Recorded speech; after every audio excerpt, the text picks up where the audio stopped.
Well, hello and welcome to the channel. Man, oh man, I appreciate you guys joining me today.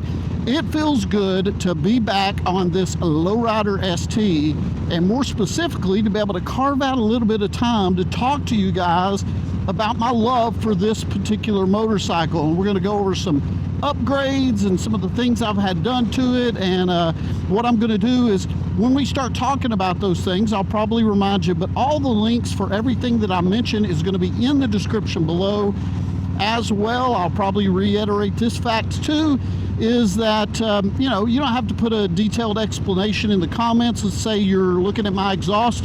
Just comment exhaust and I'll send you the link. Just comment thrashing supply pullback or something like that, you know, thrashing parts. I'll send you the links for those as well. So just whatever you need, make it simple, concise, and I will do my best to make sure that you get it. So I'll tell you what, let's get going down the road here a little bit. I'm gonna find a place for us to pull over, and then I'll get off the bike and we'll take a closer look at my favorite upgrades on this motorcycle and where you can find them. What a beautiful day it is today. Oh man, it is absolutely gorgeous. All right, let's flip this around here and let's talk about, we're gonna start from the front of the bike and we're gonna work our way to the back of it. And again, I'm gonna give you guys as much information as I can.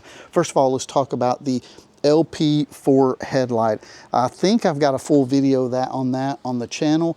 I really do love it. It is super bright when you're riding around at night. One of the questions that I get primarily about it is when you see it on video, people ask, why does it flash? Why is it flashing so much? It doesn't flash, but it looks that way on video because of frame rate and that type of thing. However, a camera records the video itself. But I just didn't like the look of the LP6. It looked a little too big, a little too busy. But the 4 sits nicely in there, and none of they didn't have to shave or cut back any of the fairing. And man, I still like it. I still like the look of it, and I think I'm going to keep it on the bike. Okay, so let's talk about turn indicators, that type of thing. All of these are custom dynamics, LEDs that are on this bike.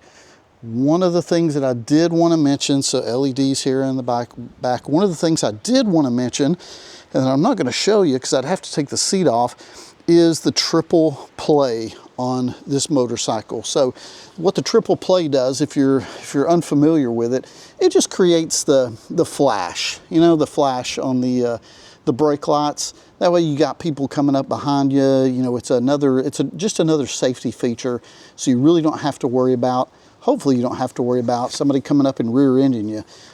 I've seen people apply their brakes way on back when they start seeing these things flash. So number one safety upgrade for me on a Softail is getting the triple play from Custom Dynamics and LEDs. I guess if you're getting a 25, you don't have to worry about the LEDs. But anyway, that is money well spent, if you ask me. So next up, got a little bug splatter there, sorry about that, but the Clockworks windshield. So this one is the wind flare, I think they're calling it. Anyway, it's the 6-inch in the dark smoke, and man, I just think it looks sharp. So a lot of people have asked me, Ty, does it really make that much of a difference as far as wind deflection, this windshield versus stock? I'm going to be honest with you. Not that I could tell that much, but it looks a lot better than stock. Don't you agree? I mean, it looks a lot better than stock. And so my intention is to keep this on there primarily just because of looks. But if you don't want to spend the money and you still want the same amount of wind deflection, the stock windshield might do you just fine. Let's move over to the handlebars. So first up, the Thrashing Supply tank bag. I'm telling you, I use this every time I'm on the motorcycle, just about. It's got the high visibility orange color inside, so you can see whatever you've got in there. Zip this guy up. There we go.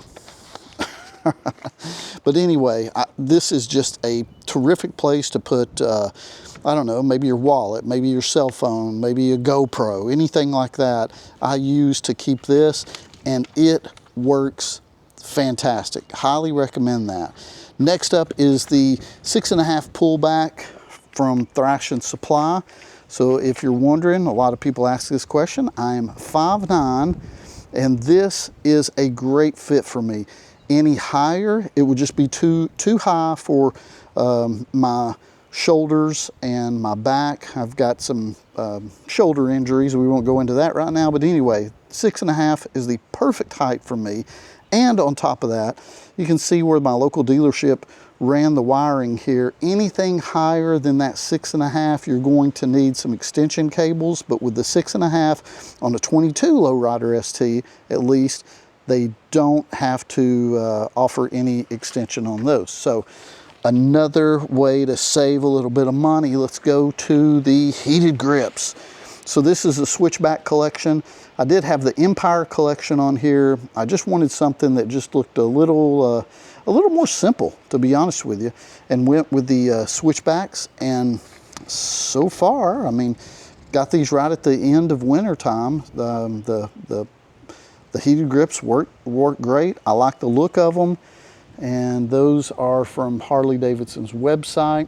Again, if you were interested in those, just let me know, and happy to provide that link for you. Rockford Fosgate. Are you like me? Do you love listening to your music on your external speakers? If you do, this is a great piece of tech, a great piece of audio. Now, it does cost a little bit.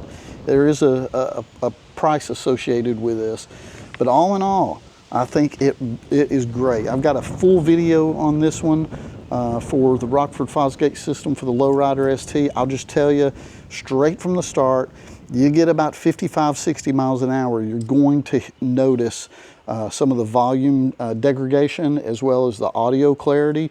You're going to notice that kind of diminishes, but man, it just fits and integrates right in with the interfering and looks beautiful. So I highly recommend that one. Speaking of music, we've got the this little cheesy Bluetooth controller. So all that I do is use this for controlling the music on my phone so I can listen to Spotify. Really simple. We've got backtrack, forward track, volume up, volume down, and this middle button here just connects the phone connects this device to the phone. Now, this one has been discontinued, but Amazon does have an updated one that I can send you the link for that if you're interested. But man, I rarely have to charge this. I'd probably say I charge it once every 2 or 3 months, something like that. And it's always worked flawlessly. It's very simple, very, very simple, but it works anytime I need it. Let's go over to the 31 state phone holder. Let's see. Yeah, okay, good. I've got my phone in my pocket. Now this guy just clamps right on like that. It works great. It's got the vibration dampener built into it. I just did a video on that. If you're interested, I can send you the link, where to buy this, where to look at the video if you're interested. One thing I like about this is it kind of clears up the handlebars, takes the phone holder from this place, puts it down here. Some drawbacks to it, yeah, of course, but all in all, it is a great addition to the motorcycle. And they make these for rock form, they make them for quad lock, and a couple of others. You can check their website if you're interested. Great piece of equipment for sure. Okay, now we're gonna drop down here. We're talking about the Thrash and Supply foot controls. Recently had my local dealership do these. So we've got the mini floorboards right here.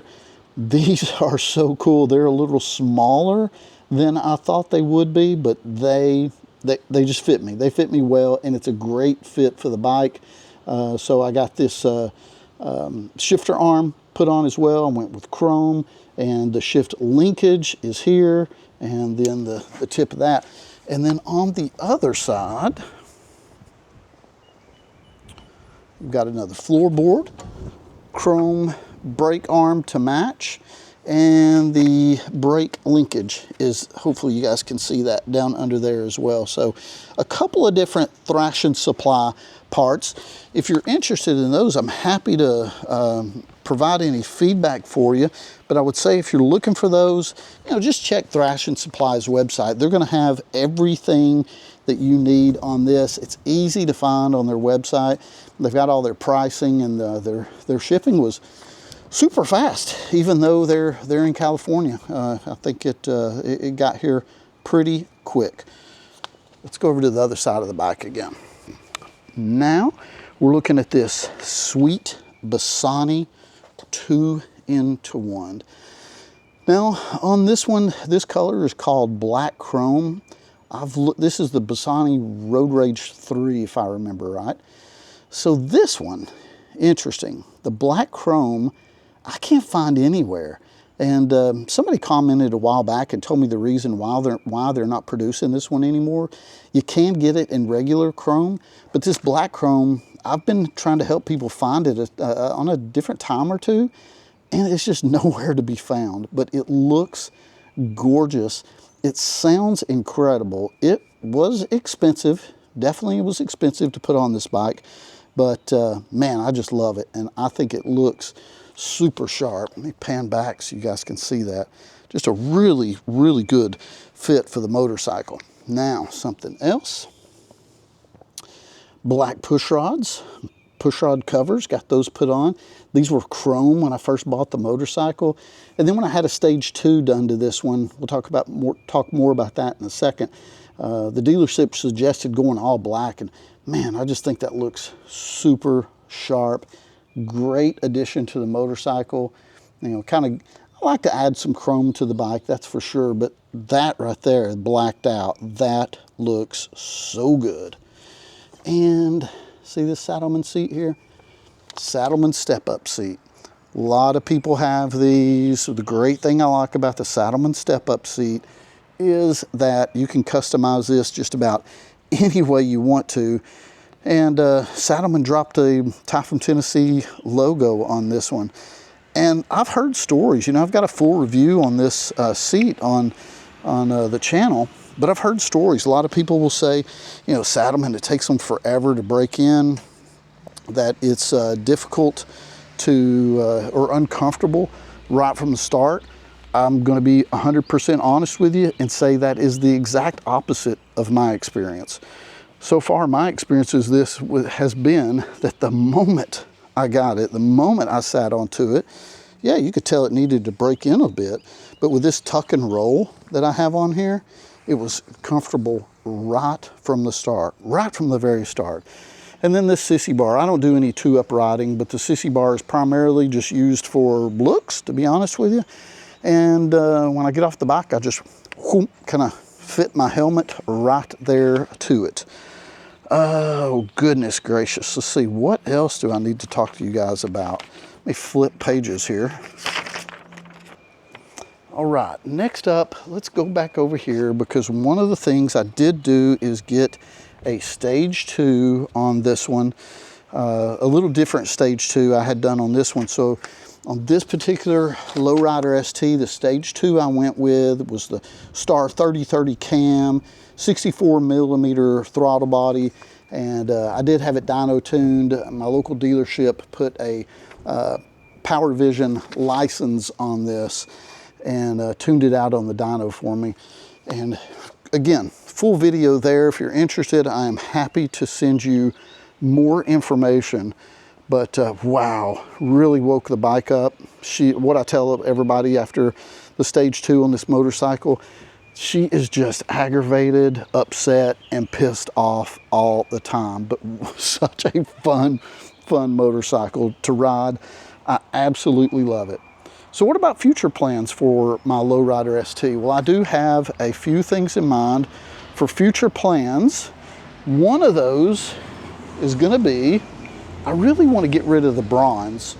So I want to get rid of the bronze on the tank. Here, that's an easy fix. That's just a little plate. I might pop that off. The timing cover, the wheels, and the little logo right there on the bags. So the bags are an easy fix. That's an easy fix. Timing cover. Tank, and wheels. Got to figure that out because that is a bit of a hefty price, especially for the wheels. I'd love to put some chrome wheels on here, but I've been pricing those out, and wow, those are expensive. Back to the garage. Well, thank you guys very much for your time. Again, if I can help you out in any way, please let me know. If you found value in this video, please hit that thumbs up and consider subscribing to the channel. I hope you guys have a great day, and I'll see you in the next one.